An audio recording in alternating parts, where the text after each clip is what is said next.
성리학을 최고의 학문이자 유일한 진리라고 배워온 세자였지만 천주교에 대해서도 거부감을 보이지 않았다.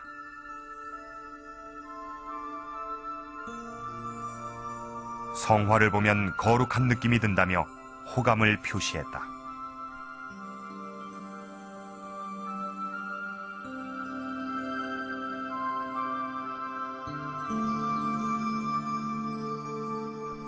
심지어 귀국할 때 선교사를 데리고 갈 수 있으면 좋겠다고 제의하기도 한다.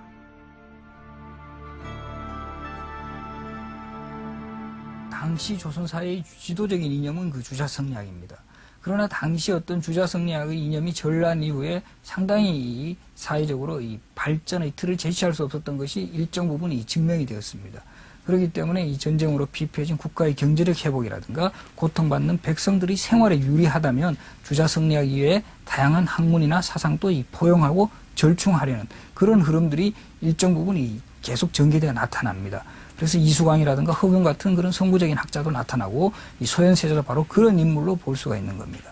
소현세자가 바로 서학에 대해서도 적극적인 입장을 취했던 것도 이 서학이라는 것도 이 국가 발전이라든가 백성들의 삶의 문제 해결에 상당 부분 도움이 될 수 있다고 판단했기 때문에 이 거부감 없이 수용을 했을 것이라고 생각이 됩니다.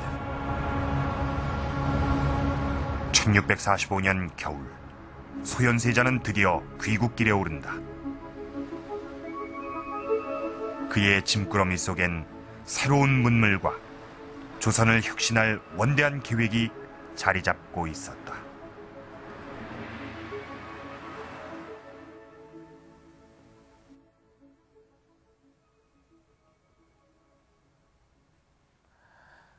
이것이 당시 소현세자가 국내에 가지고 왔던 세계 지도입니다. 여기에는 조선과 중국뿐만이 아니라 이 드넓은 지구 전체의 모습이 담겨져 있습니다. 당시 조선 사람들이 알고 있던 세계는 중국과 그 주변뿐이었습니다. 그 주변의 몇몇 나라는 오랑캐라고 불렀죠. 이런 세계관을 가지고 있던 당시 조선 사람들에게 이 지도가 미칠 파장이 얼마나 컸는지 상상이 되지 않으십니까? 인질로 끌려갔다 8년 만에 귀국한 이 소현세자가 가지고 온 물건들을 보니 기괴한 서양 서적과 천주교 물품이라.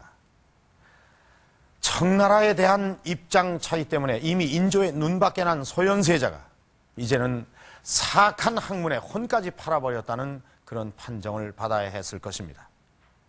결국 소현세자가 귀국 시 가지고 왔던 과학기기나 서적 그리고 물품들은 개인적으로 나눠주는 것이 일체 금지됐고 모두 국고에 환수됐습니다.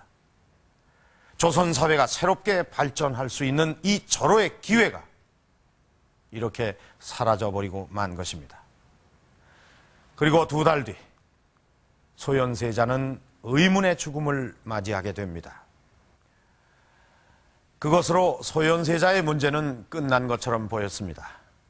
그러나 백성을 위하고 나라를 부강하게 만들기 위해 명분보다는 실용적인 학문, 또 실질적인 과학기기의 도입을 시도했던 이 소현세자의 모습은 그 이후 역사 속에서 다시 살아납니다.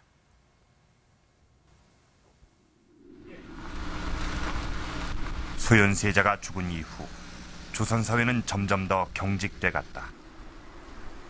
조선의 사대부들 간엔 이미 망해버린 명나라를 숭상하는 일이 계속됐다.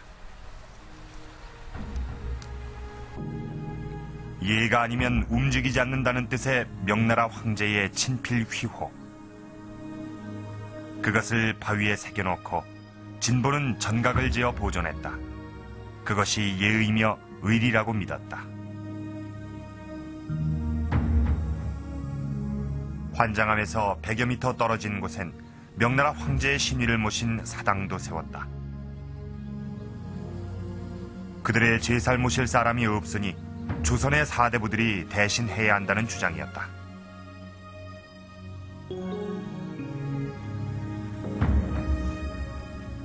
만동묘의 제사는 음양으로 국가의 지원을 받았고 비슷한 제단이 궁궐 내에도 세워졌다.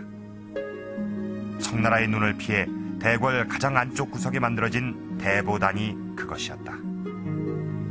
대보단을 세운다든가 또는 각 개인들의 문직 같은 데서 결코 청나라 연호를 사용하지 않고 멸망한 명나라 연호를 사용하는 이런 조치들이 계속 있게 됩니다.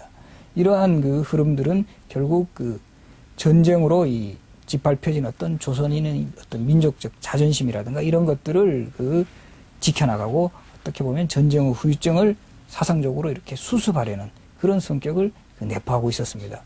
그러나 한편으로 이러한 조치들이 조선 사회를 주자성리학 일변도로 나아가게 하는 그런 성격을 띠게 되었고, 그것이 한편으로는 조선 사회의 어떤 경직성에도 일조를 한 것이 사실입니다.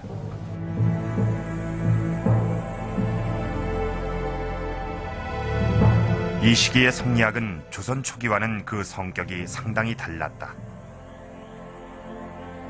현실 개혁적 면모가 대부분 퇴색되고 기존 질서에 대한 순응만이 강조된 채 예학과 명분론만으로 치달았다. 500년 전 송나라에서 유행했던 주자성리학. 조선은 세계에서 유일한 순수 성리학의 나라였다. 양난 이후에 이제 백성들이 아래로부터의 신분제 질서 해체를 요구하는 것이라거나 어떤 청나라나 이 서양 세력에 대한 어떤 개방을 요구하는 그러한 풍조들이 사회 밑바닥에서부터 쭉 진행이 되고 있었는데, 조선 성리학은 후기에 예학으로 전환을 하면서 이러한 모든 사회 발전의 움직임들을 제한하는, 억압하는 그러한 역할을 하게 되고, 이것이 조선 후기 이제 조선 사회가 발전하는데 가장 큰 걸림돌이자 장애 요소로 그런 역사의 역기능을 성리학이 하게 됩니다.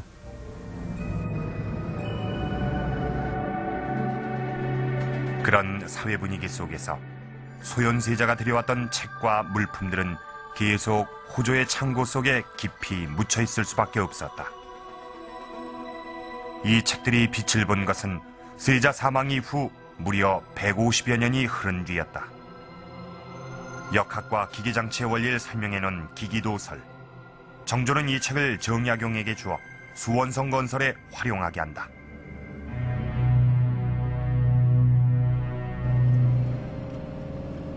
그리고 마침내 신문물이 가진 잠재력이 현실로 나타난다. 1796년 완공된 정조의 신도시 건설 프로젝트 수원성. 옹성과 치성을 만들고 벽돌을 사용하는 등 청나라 건축 양식을 도입한 것에서 개방적인 태도가 잘 드러나 있다.